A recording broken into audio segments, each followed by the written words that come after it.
نبی صلی اللہ علیہ وسلم کسی سفر میں تھے تو ایک آدمی آپ کے پاس آیا.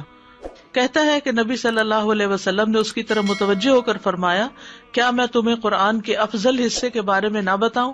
پھر آپ نے اس پر الحمدللہ رب العالمین کی تلاوت کی. اس جیسی صورت نہ تورات میں نازل ہوئی نہ انجیل میں, یہی سب مثانی ہے. اور اللہ تعالیٰ فرماتے ہیں کہ یہی صورت میرے اور میرے بندے کے درمیان تقسیم شدہ ہے, اور میرے بندے کو وہی ملے گا جو وہ مانگے گا. تو وہ کیا مانگتا ہے؟ ایاک نعبد و ایاک نستعین, اللہ کی مدد مانگتا ہے جو بھی مشکل اس کو پیش آئی ہو. حدیث میں یہ بھی آتا ہے جب بھی آپ ان دونوں میں سے یعنی سورۃ الفاتحہ اور البقرہ کی آخری آیات میں سے کوئی دعائیہ جملہ پڑھیں گے تو آپ کو مانگی ہوئی چیز ضرور عطا کی جائے گی, جیسے اہدنا الصراط المستقیم یا غفرانک یا ربنا لا تحملنا ما لا طاقت لنا بہ.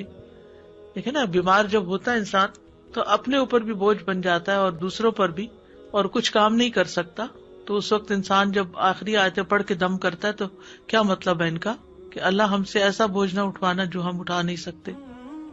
تو سورۃ فاتحہ جو ہے یہ مؤثر رقیہ ہے, مؤثر, ویری افیکٹو, لیکن اس کے لیے خلوص اور سچائی کے ساتھ سمجھ کے پڑھنا ضروری ہے. اور بعض تجربہ کار اہل علم یہ کہتے ہیں کہ اگر اسے 7 دفعہ پڑھا جائے تو پڑھنے والے کا نشانہ خطا نہیں جائے گا, یعنی 7 دفعہ پڑھنا زیادہ فائدہ مند ہے. بعض اوقات لوگ کہتے ہیں کہ ہم نے رقیہ بھی کرایا ہمیں فائدہ نہیں ہوا. کہتے تو 3 چیزیں راکی میں ہونا ضروری ہیں. جس پر قرآن پڑھا جا رہا ہو وہ مقام قرآن کو قبول کرنے والا ہو, یعنی جس پر قرآن پڑھا جا رہا ہو وہ قرآن کو قبول کرنے والا ہو, یقین ہو نا اس کا کہ قرآن فائدہ دے گا.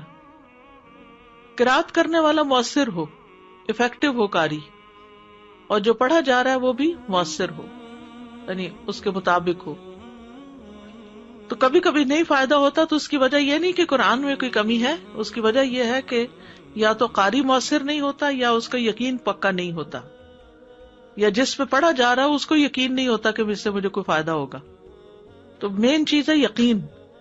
جیسے اگر آپ کو کسی ڈاکٹر کی دوائی پر یقین نہیں ہوتا نا, کہ لے تو لیتے ہیں مجبوری کے مارے, اور ساتھ ہی آپ سوچ رہے تھے اس سے فائدہ نہیں ہوگا, یہ اس نے پھر مجھے وہی لکھ دی ہے, تو جو کہ وہ پوچھے گی تو اس لیے میں کھا لیتی ہوں, لیکن اس سے فائدہ ویسے ہونا کوئی نہیں.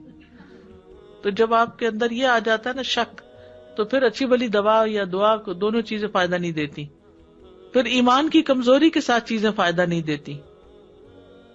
تو سورۃ فاتحہ میں ہم دیکھتے ہیں کہ اللہ کے نام بھی ہیں, آخرت اور توحید کا ذکر ہے, دعا بھی ہے, مخلوق کی 3 قسموں کا ذکر بھی ہے, ان کے دلوں کا تذکرہ بھی ہے, تقویٰ اور کفر.